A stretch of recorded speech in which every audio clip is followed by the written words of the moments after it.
We are honored today to have Mr. Sean Lee, Mr. Daniel Chun, and Mr. John Lee. You will learn about their professional backgrounds as well through their section. Let me just remind you that you are encouraged to put your questions in the chat box. You are also welcome to use your microphone and camera to ask questions and to share your views during the sections. Yes, our guest, please. Hello, hi everyone. Hello, hello. It's great to see you all. I see there are over 100 participants online here, so it's very, very nice to meet you all. My name is Sean, and I will be one of the three panelists here today. I'll also be helping moderate some of the discussions that we want to have as well. Okay. With me, I have Daniel and John. I don't see them on the screen, but Daniel and John, can you just kind of wave? Can you hear me? Yes, there we go. We can hear you. There's John. And Daniel, can you say hello as well? Hello, hi everyone. Hello, awesome. Hello. All right. Look at all that artwork that Daniel has behind him. Yes. I'm sure he's going to be talking about that as well. Okay, so without further ado, I think we wanted to make this session very interactive. We wanted to also make sure that this is more of a discussion amongst the three of us, along with the rest of you. So I think to that end, you know, we were having a conversation a couple of days ago in regards to kind of the topic and also how we want to guide this conversation. Now, the topic, obviously, the theme is about the future of education, right? The future of education. It's a very broad topic, I would say. But at the same time, there are some very key discussion points that we must talk about, especially since we have just gone through, well, for the most of the world, we have gone through the pandemic. I think in Hong Kong, we're still going through the last leg of it. But at the same time, what that really meant, though, is that all of us, as well as our children and students that are around us, have been going through a fairly digital nature experience over the last 2.5, 3 years. And I think that dramatically changes how the education landscape has transitioned into where we are today and going into the future, but also mentally in regards to how the students need to be preparing. I think it's going to be quite interesting as well. So maybe just a very quick intro for the three of us, and then we'll dive right into the discussion points. I'll start first. My name is Sean. I am part of the Crypto Council for Innovation. This is a global association that champions the notion of blockchain and next generation technology in terms of how it can really help transactional applications, as well as various different industries to leverage this technology to move into the future. And our goal is predominantly interacting and communicating the innovative technology with policymakers around the world so that they're better informed around what it is and potentially where things can go.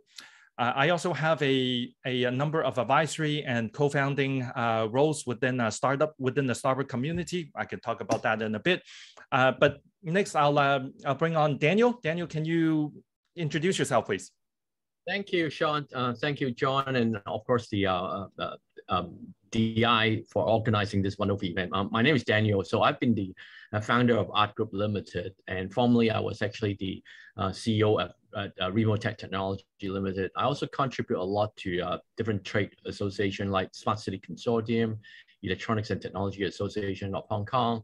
But with my background in tech, I also actually do a bit of teaching. And in fact, I've been teaching the use of educational technology in vocational and adult education for the last 7 years at Hong Kong Youth Space.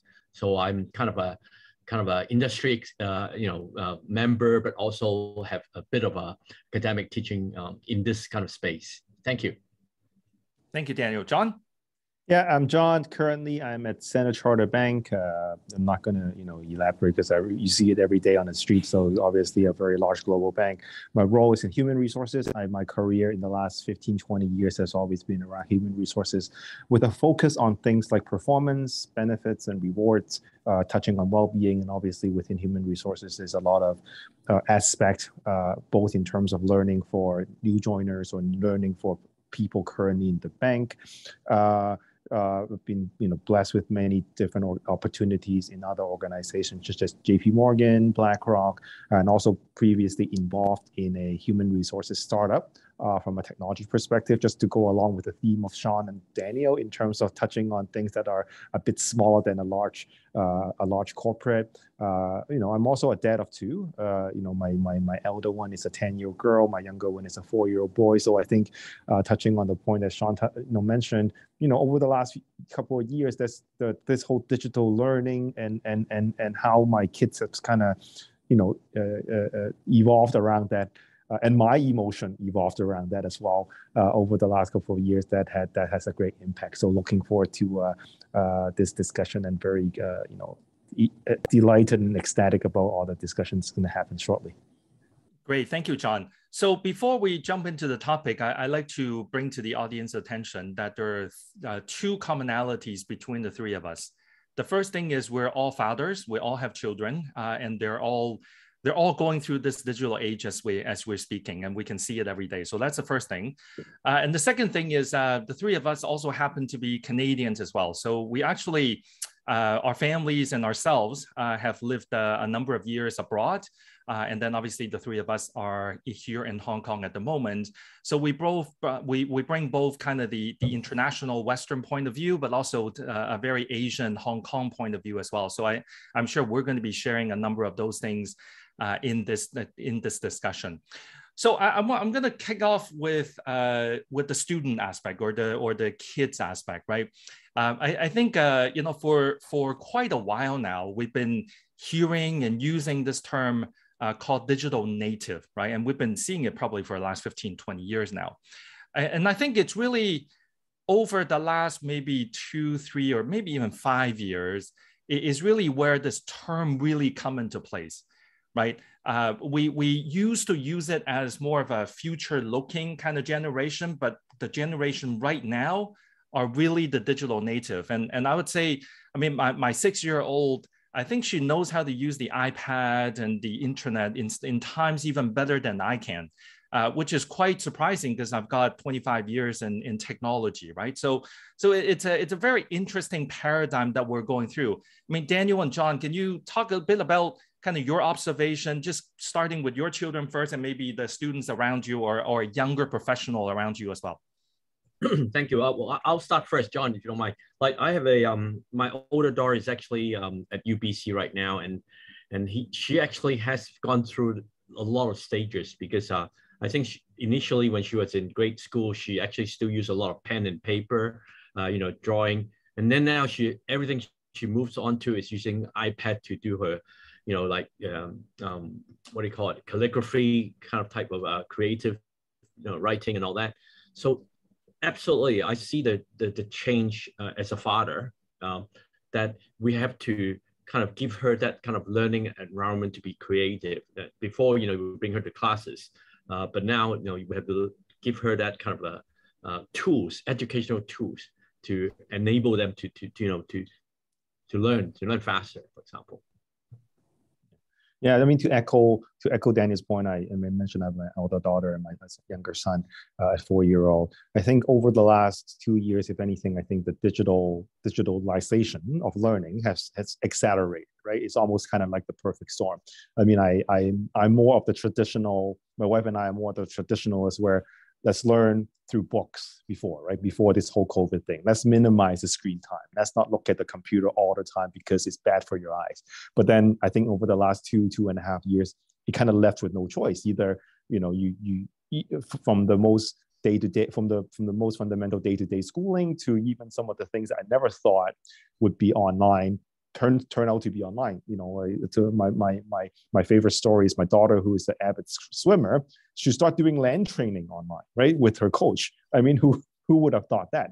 Now, so it almost become inevitable. And I think to in terms of some of the things I've also spotted, I was shocked to see my boy, who was 4-year-old last week, figure out how to access my locked iPad. but while watching YouTube. So I was like, wow, how did you do that?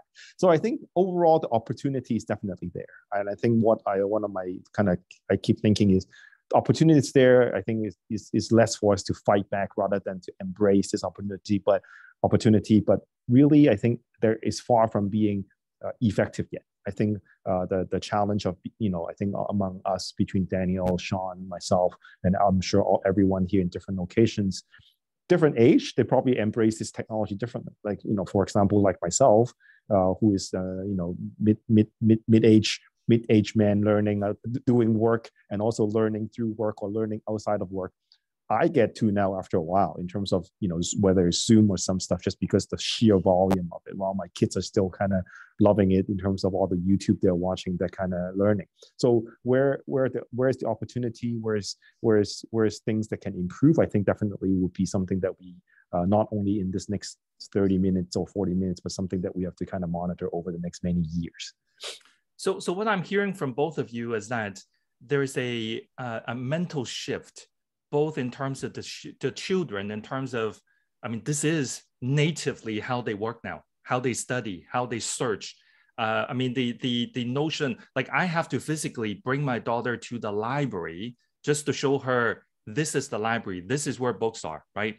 Even though you see obviously a number of books behind me, but these books are more for adults. So, we have to bring her to the library to show her this is, traditional where things are. And I obviously still encourage her to pick up a book and read it, whether it's pictorial or more the traditional text.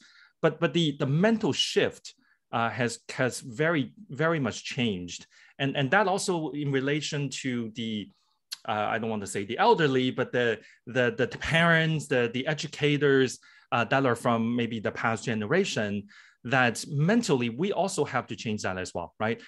This is no longer the time where children are using kind of digital devices and digital technology as a supplemental way of learning. It is now actually becoming the primary way of learning. And that is a drastic way, mental shift that we need to have. And whether that means kind of us picking up the skills ourselves, which is obviously, much needed. And I think we saw from the previous two sessions, one on the metaverse, one on using Notion and other tools to better prepare ourselves. It isn't just so that we can catch up. It is actually that we are learning along with our children and the younger generation as well. And I think this is certainly something that is very, very much needed. And maybe, going through from the students' point of view, or children point of view, let's go a little bit about the educators, right? And Daniel, I'll pass it back to you as well. You are in the universities, you have a academic educator experience as well. I've done a number of guest lecturing, but you've done it on a regular basis. From your point of view over the last few years, when you're going through this, what are some of the transitional things that you had to do yourself, and how do you better prepare, and how do you kind of work with other educators that you're partnering with to help them prepare as well? Right, yes, thank you, Sean. So obviously with the proliferation of mobile technology and all kinds of technology, software tools, we've seen a wonderful presentation from, I believe it's Queenie from Scope, that actually used, she mentioned that she needs an assistant. She mentioned that she needs multiple computers. So the role of teacher or the role of educators have now really changed. I did a bit of research before, back in about 7 years ago, that, in the old days, the teacher merely just imparting knowledge by way of, lecturing or preparing some lecture notes. But now today, with the different type of engagement that you need to, inspire the, conversation, or to perhaps to invite for a dialogue of questions, the educator actually now needs to have a role of, a moderator, a facilitator, a counselor, a performer, a co-learner. We do very often learn from the students themselves, because they're very fast. They do the research, they consume a lot of media. So I think the roles of the teacher means that the competency framework, or the usual competency that we require to become educator, is a lot more higher. this is what we observe. Excellent, excellent. John, any point of view? Yeah, on that? I mean, I totally agree, Daniel. If I think back to, when I was younger, probably we were younger, when we go to school, we sit there and listen to the teacher lecture about a bunch of information and think, that's everything, right? But I think with the proliferation of, internet, with the proliferation of Google and all these different data, the mere ability to present facts have kind of diminished. But rather, to Daniel's point, is really to facilitate the thought. Because let's randomly pick a topic. Let's say Roman history. Back in the days, you probably talk about Roman history, all these kind of stuff with Julius Caesar and all this kind of moving forward. But really, at this point, most likely all the students have Google at some point or another to probably think they know as much as you. And realistically, the moment you start talking about Roman history, the next day, some students going to probably spend 2 hours in Google and know much more than you could possibly present. I think that's one of the challenge for most educators, rather than just being the knowledge expert, but it turning into how can we kind of going from what the educator specialize in. Obviously, they're specialists of something, but lead the students or lead the learners to what they also know, potentially through different sources, whether it's talking about online searches or through their parents or through other different computer games that are not facts. I think that the danger of this right now, also one of the key skills probably educator needs to consider, is how to facilitate through the sheer volume of information, 10% facts and a 90% near facts. Right, I think that's one of something that I think most educators of this particular age probably needs to face and adapt. I think it's interesting, right? It's almost like a balancing act. There is still the core competencies, the core subjects that students do still need to learn, right? Math, science, physics, and all of those things. Those are still fundamental knowledge that, while they may not seem like they're utterly important right off the bat, but they found the foundational knowledge that we should get, right? So these are still very much subject matter experts, teachers, educators, going through that process and helping the student really understand these theories and in some cases, very practical use cases. But then at the same time, it's also guiding them towards this now massive world that we're living in, and information's coming in left, right, and center. And I also like to probably add one more point to what you were saying, also guiding the students to differentiate how to tell good information from bad information. Information are all over the place now.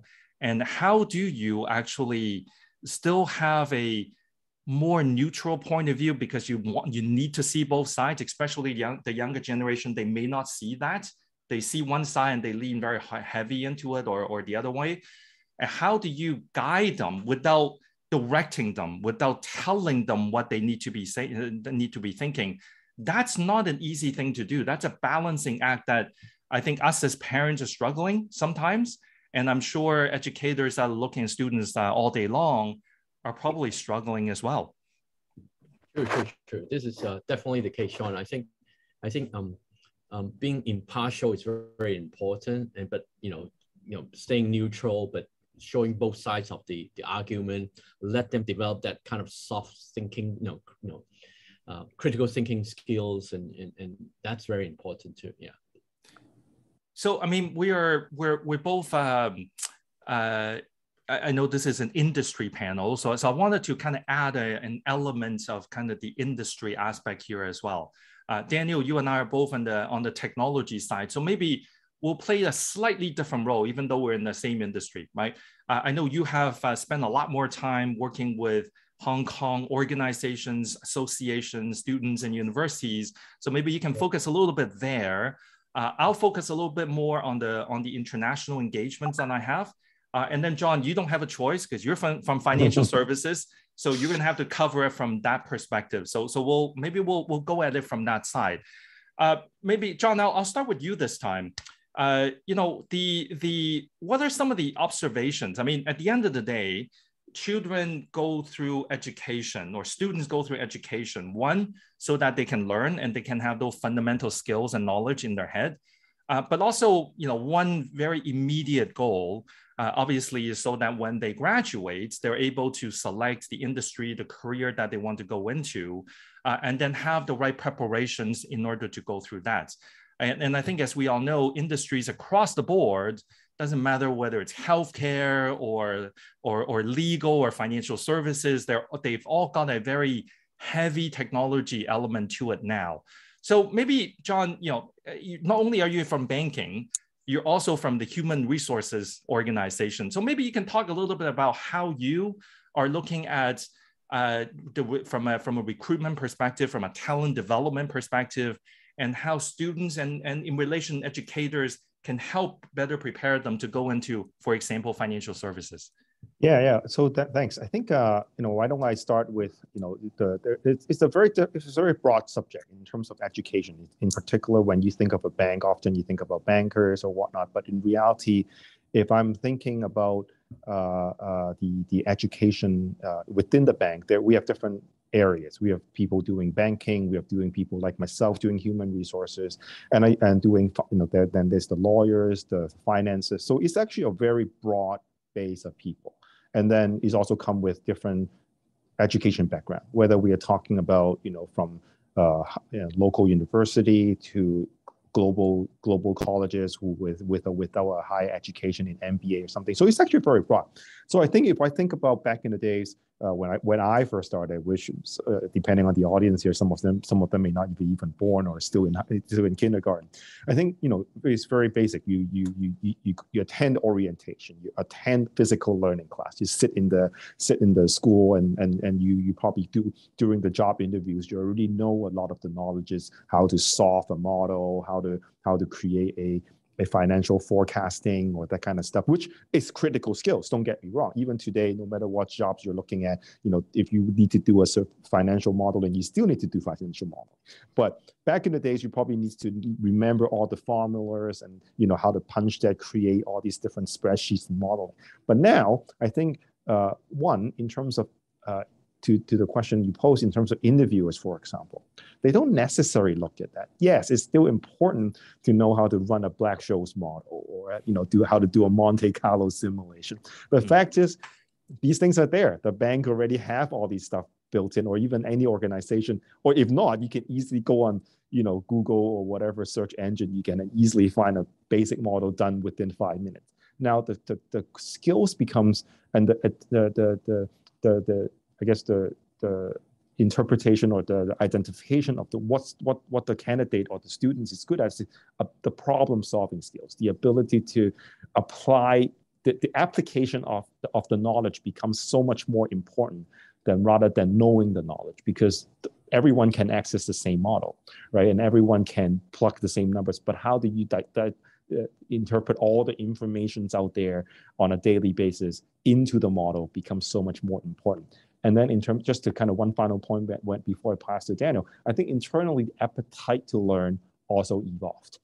I think when you're in the company already, some people feel I'm in this job, I'm quite happy with where I am. Then they are focusing on learning how to progress through the corporate ladder, how to get more senior. So they learn about managing people. They talk about managing teams. How do you develop a career of the people they're managing? But there are some people that are like, I actually want to learn different things. I'm currently in finances, but I actually have an aspirational to be a legal counsel within an organization. Then you have to kind of think about a horizontal way of teaching to give them access to information that they do not have. And I think digitalization has provided a platform for many students to learn different things, because often you have already pre-existed, developed materials in I guess in a very simple way, like a company storage of YouTube. You can kind of start learning the basics of it to kind of, kindle the interest, start the interest, and then figure out and build a plan to learn from there. So I think it's definitely more complex, definitely more dynamic in terms of the ability or the ways to learn, but also from an employer perspective, we are also looking at students not just on how much they know, but how much they are willing to, or how the aptitude to solve a puzzle, basically. Get their hands dirty, if we were to put it in plain English, right? Get their hands dirty rather than just follow the rules. sometimes be creative and try to solve a problem rather than just trying to look for existing solutions. Totally agree. No, thank you. Yeah. From my point of view, I think totally echo John about the need to look beyond the box that is currently being offered, right? So in my last 10 years, what we have been doing in the tech industry, at least locally, was we built a pipeline of authentic learning experience for some of the, especially actually from recent graduates from perhaps from local university or the VTC college, especially in engineering, kind of computer science kind of graduates. What we have found is we have to take in the kind of a civic responsibility as the mentor. We know that they are in for some experiential learning, but yet we'll treat them as adults where they can actually try to open up. And because when they're at college, they already have a lot of projects, they do communicate with each other. But when it comes to the real workforce, there are different set of expectations, right? And sometimes we just have to, play that role, not so much as an educator, but more so as a kind of a mentor in such a way that they feel comfortable to release their energy or their creativity, so that perhaps if there's a problem that is well defined, and perhaps they can then, through kind of communication with seniors and on the job, debugging things, whatever, then they can actually now have the ability to contribute. This kind of experiential learning was very valuable from the last 10 years experience of cultivating this kind of program. And I think from tech industry, at least locally in Hong Kong, this is what has been working for us. Some of the candidates do learn a lot more. They got good offers. Some of them actually take on additional studies at graduate schools, business schools, engineering schools. Some actually do stay with us and have been developing their own career. So I think that works out for both parties. And I think I would encourage like most employers to think of it as, take on the talent, trying to help them with some kind of a program. I call it kind of internship program ourselves, but that would be, at least for my humble, local experience, I think that has worked well. I would love to hear from you, Sean, about your international, the remote workforce. Well, I think let me kind of frame the international or the remote working kind of environments that we've been in, especially myself. My previous role was running a crypto foundation internationally, and I had employees, about 50, 60 of them, that are across 13 time zones. Across 13 countries, and pretty much against every time zone except for, I think we didn't have anyone in Hawaii. So no one in that time zone, but pretty much most of the time zones there. Now, what that meant though was that when we were looking for talent, we are very much looking at not only the hard skills. Obviously, if you're a community manager, we're looking for collaboration skills. If we're looking for a marketer, you need to really understand how social channels really work, key influencers work. And if you're in a technical role, obviously that's quite straightforward. But most importantly, what we're looking for is interpersonal skills, but across the screen. Now that creates some very uncomfortable dialogues, right? You can imagine some engineers are naturally a bit less, communicative compared to maybe someone who's in an HR function or a marketing function. But how do you build an organization, and how do you find talent where students, or in this case, young professionals, are comfortable working in an environment where they are either partially remote or entirely remote? I will tell you, for the last 2 years, some of my team members and my employees, I have never met them, right? I have never met them. And until recently, when I finally met some of them in person, they're like, wow, you're actually taller than I thought, right?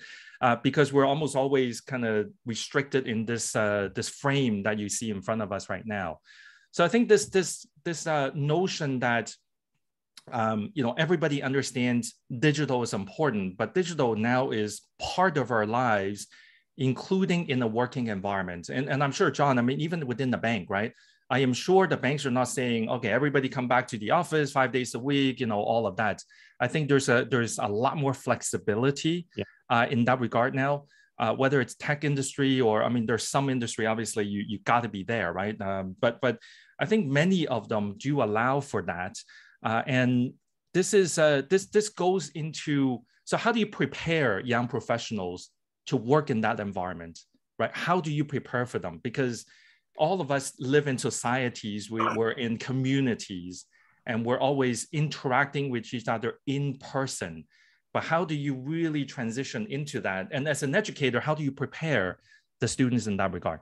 Daniel? Yeah. I was just say, this reminds me that there's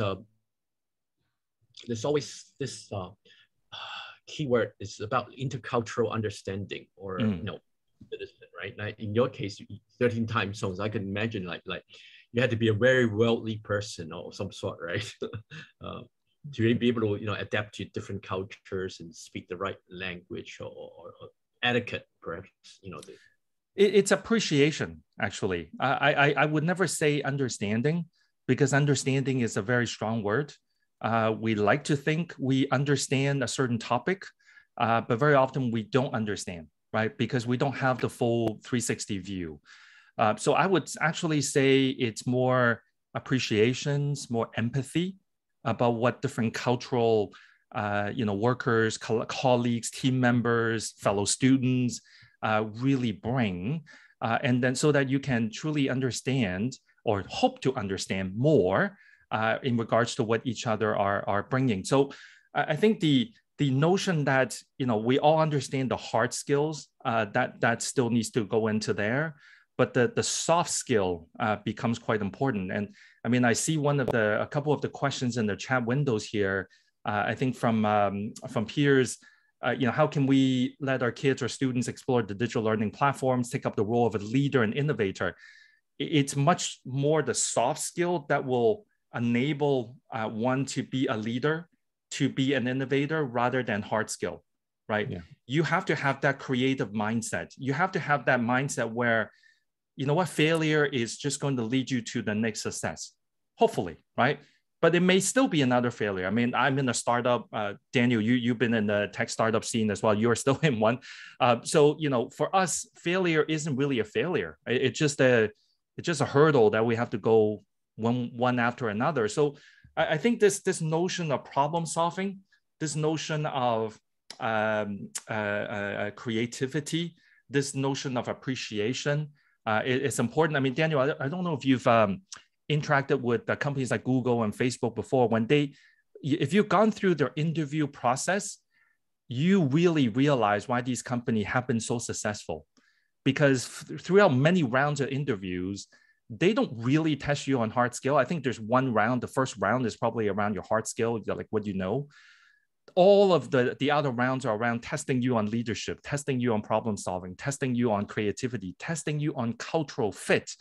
And you might be thinking, how do you actually interview for cultural fit?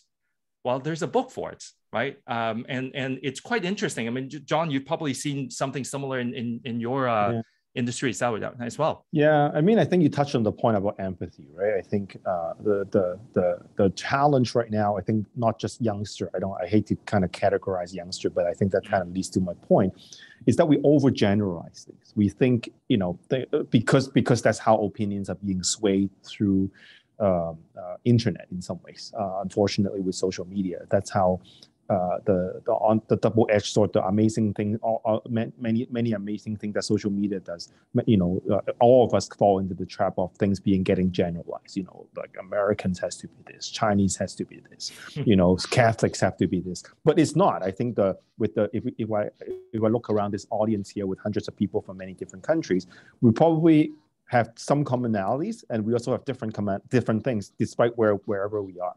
So I think. And I also see one of the, I think the fact about empathy that you pointed out, and not necessarily, I think even just take aside innovation, just being able to open and be considerate. and accept about what everyone is. Just you talk about my financial organizations getting a bit more agile. Today I actually thought about having a nice background like Daniel and Sean from home, but then all of a sudden I got a last minute thing, so I just come in for the morning. So that's why in my office I'm not gonna nothing exciting except a wall. But I'm gonna plan to go home in a couple of hours, then to do the rest of my day at home, take calls. I have colleagues in Singapore, I have colleagues in India, I have colleagues in wherever. I think that shows about the diversity. I think I also saw one of the questions about youngsters getting a bit more specialized, getting very how influential, but in a very niche, very small target of things. And how do we change that? What kind of workplace, how do we encourage that?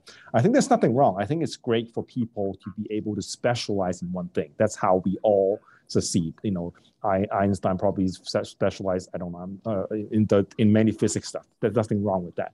But I think the questions about the younger generation, I think it's important for them to realize, if we are focusing on what my focus is in terms of workplace, is that specialized skills is important, but to be able to succeed in a collaboration where you have different people, like here in a conference, it's not just about how much we know about people or learning or HR.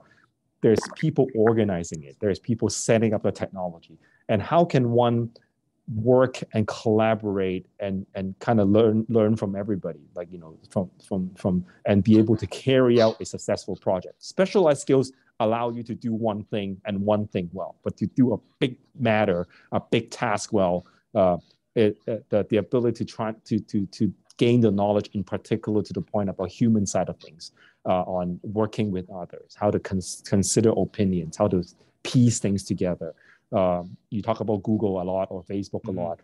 I'm sure Zuckerberg or these guys, when they have this idea, it was very specialized. It was one thing that they thought was well, but to be able to turn it into a company like Google or Facebook or anything else, it takes more than just the specialized skills. I like to respond to. I'm going to apologize in advance if I pronounce your name incorrectly. Lumani, right? Your question about kind of the key competencies, and you mentioned, I think John, to your point as well, a lot of the key opinion leaders are kind of very specialized in one thing, and they seem to be able to make a career out of it. I agree. That's kind of I agree and I disagree, right? I agree because yes, we see more and more of these KOLs that are seemingly making a career out of knowing one thing or a few minor things. I think the reality is careers are a long term. Careers are not 2 months, 3 months. I would actually argue to say that many KOLs, their lifespan as a KOL doesn't last very long, because information are moving so quickly, and what you know now, how relevant is it still going to be in 3 months' time? It's of question. Now, of course, individual KOLs can continue to learn and continue to broaden their knowledge, but again, that goes back into you really need to be really need to have some broader sense in terms of how things are in a particular industry or topic than a singular kind of narrow focus in one area. I was part of a study a couple of years back in regards to studying attention spans for kind of the younger generation. And by young, I mean like the teenagers, right? And increasingly what the studies are finding is that the attention span when they're going through their IG reels or TikTok or whatever, it is less than 8 seconds.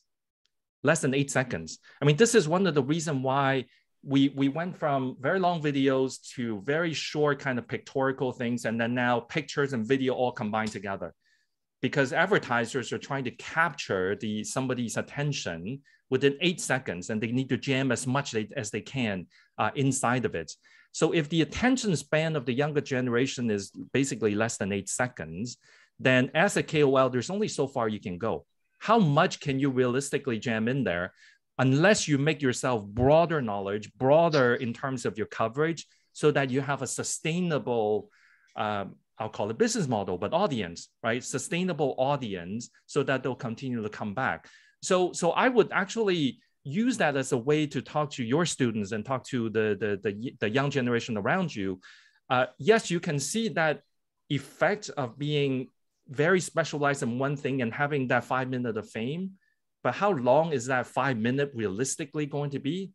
I would argue probably 99.9% of the KOLs, they don't last that long. The ones that do last long, they have a much broader base of knowledge, because then different audience can be attracted onto the channel. So it's a mental shift that they really need to understand. I like that idea. Broad base of competency. Obviously, there are lots of competency framework and leadership attributes. I'm just trying to pull out something I did before. There's a scholar called Dan Hartog, et al., 1999. The group did a study. I think it was based on cultural leadership attributes, based on the IBM across like 65 countries or something like that. And a lot of scholars probably have actually read about it. There's a lot of attributes like trustworthy, foresight, communicative, honest, team builder, motivational, and there are negative attributes as well. There are positive attributes, negative attributes. So I think in terms of competency, the future, the learners and teachers, we should really try to cultivate the future learners to develop this kind of attributes.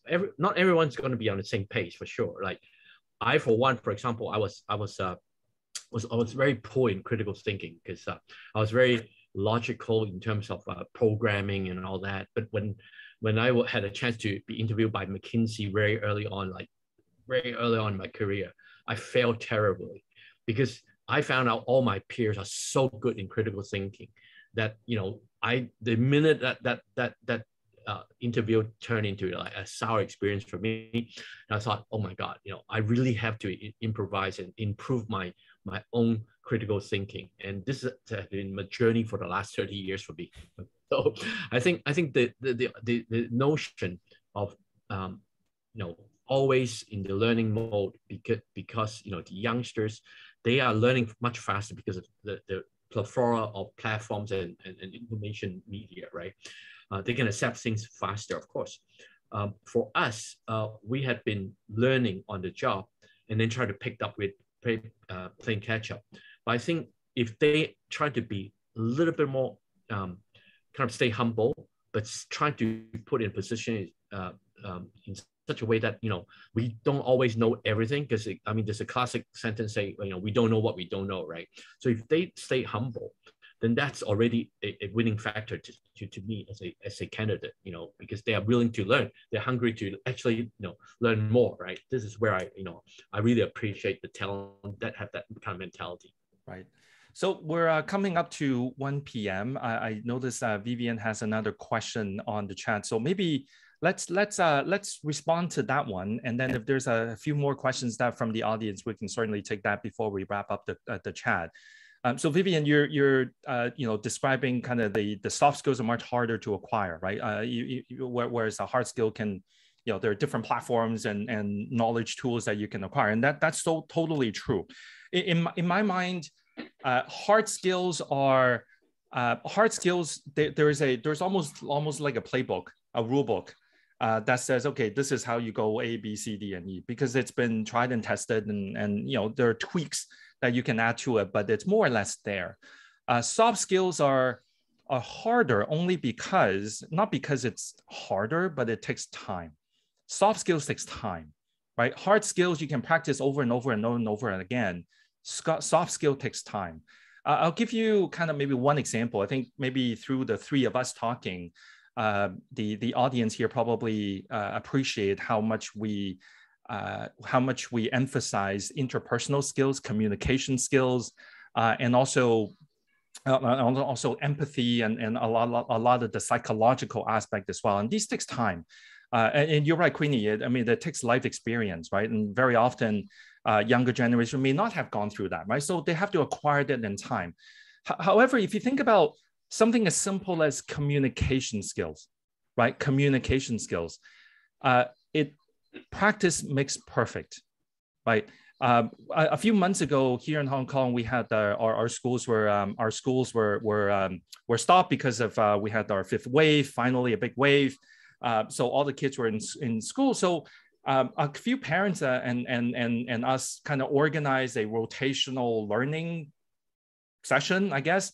And specifically with me, I was guiding the students on communication skills, or more importantly, presentation skills. And remember, my daughter is 6, so her classmates are all around 5 or 6 or 7, right? You can never teach them early enough around communications, because the earlier they learn, the earlier they understand what proper communication means and proper presentation skills means, they can use it throughout their career. They can use it throughout their dating, experiences as well. They can use it everywhere. So what we really wanted to focus on was not me teaching them how to properly present and communicate, but actually allowing each other to look at each other and comment on each other and helping each other learn. And this is predominantly what schools are really all about, right? It's not one directional, it's bi-directional. I like to say now it's not even bi-directional. Bi-directional means like teacher to student, student to teacher. Well, very often you have one teacher and many students, so that's already not a one-to-one. I like to think it's actually many to many. You have many students and you have many teachers teaching different subjects, many to many. So how do you learn together? How do you actually create that environment where they are helping each other learn and learning that skill as well? So communication and learning with each other, co-learning. I think the earlier they can do it, the better.